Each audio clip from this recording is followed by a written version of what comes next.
欢迎您的到来易乐养生频道。如果您觉得视频还不错的话，请点击订阅并点赞，同时可以分享给您的朋友。您的支持对我是最大的鼓励。今天分享内容，有人说婚姻是围城，有人说婚姻是牢笼，也有人说婚姻是爱情的坟墓。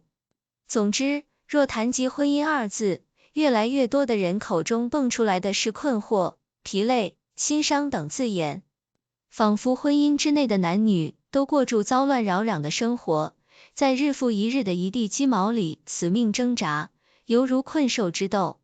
我的好朋友也曾如此消沉，但历经一次转折，他便对美满婚姻有了新的定义。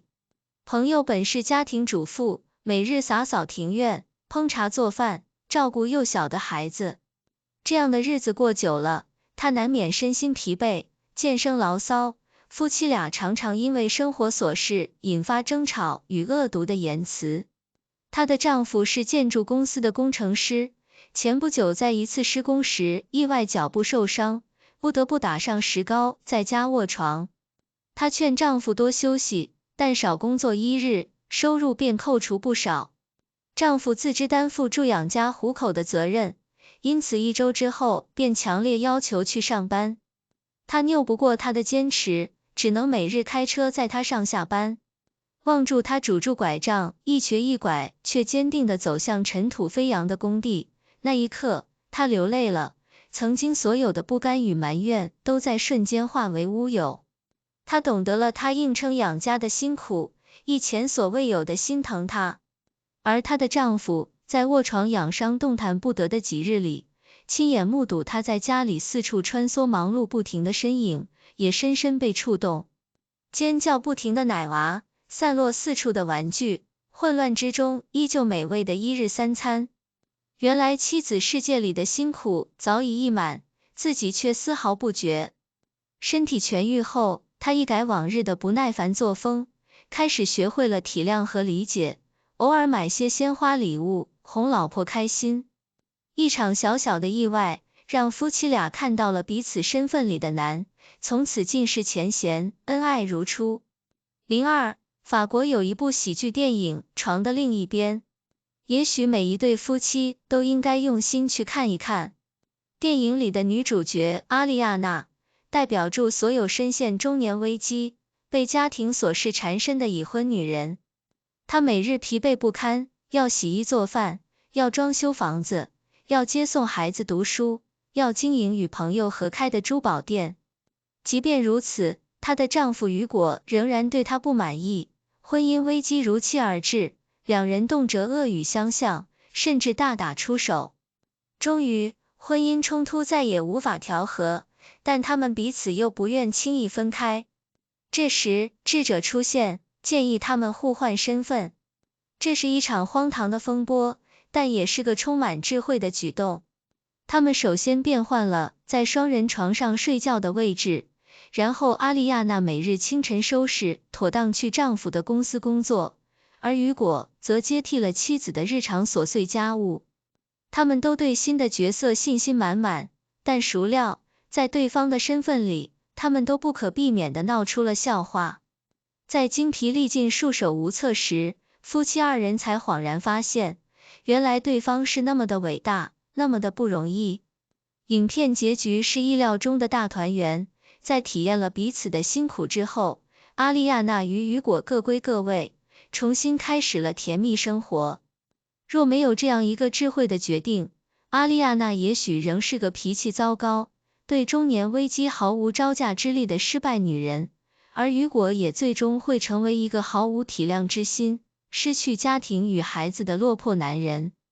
是互换身份拯救了这场千疮百孔的婚姻。在一场好的婚姻里，夫妻双方虽分工不同，但必然会懂得彼此的不容易。照顾家庭的人要面对住重复、繁琐、零散的日常，不仅辛苦如同陀螺，还要填补不能工作的心理落差。